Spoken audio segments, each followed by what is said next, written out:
অহনা দরজা খুলে পার্সেল নিয়ে দেখতে পায় তার বোন এসেছে ডেলিভারি ম্যান হয়ে তাকে ডেলিভারি দিতে। তো এটা দেখে অহনা মুখ লুকিয়ে নেই। অহনা তার বোনের সামনে নিজের মুখ দেখাতে চাচ্ছিল না, কারণ অহনা একটি ছেলের সঙ্গে পালিয়ে এসেছে 1 বছর আগে, আর সেই ছেলেটি অহনাকে অনেক নির্যাতন করে।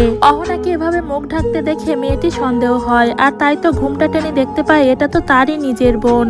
মুখে অনেক আঘাতের চিহ্ন দেখে অহনার বোন অহনাকে বলে, দিদি এটা তোর কি অবস্থা হয়েছে, আর তোর এই অবস্থা কে করেছে? তুই এখানে আছিস, আমাদের সঙ্গে যোগাযোগ করিসনি কেন? জানিস তোকে আমরা কত খুঁজেছি, কিন্তু তোকে খুঁজে কোথাও পাইনি। তোর এই অবস্থা হয়েছে, তুই তো বাড়ি ফিরে যেতে পারতিস। তুই কেন এত কষ্ট সহ্য করছিস? আমরা তোকে আগেই বারণ করেছিলাম যে ওই ছেলেটা ভালো না, কিন্তু তুই কারোর কথা না শুনে ওর সঙ্গে চলে এসেছিলি। অহনা তখন কান্না করে দিয়ে বলে, হ্যাঁ বোন, তুই ঠিকই বলেছিস। বাবা আমাকে অনেকবার বারণ করেছিল, কিন্তু আমি তোদের কারো কথা না শুনে ওর হাত ধরে চলে এসেছিলাম, আর আজকে তাই আমার এই পরিণতি। এই ভিডিওটা দেখে সবার শেখা উচিত।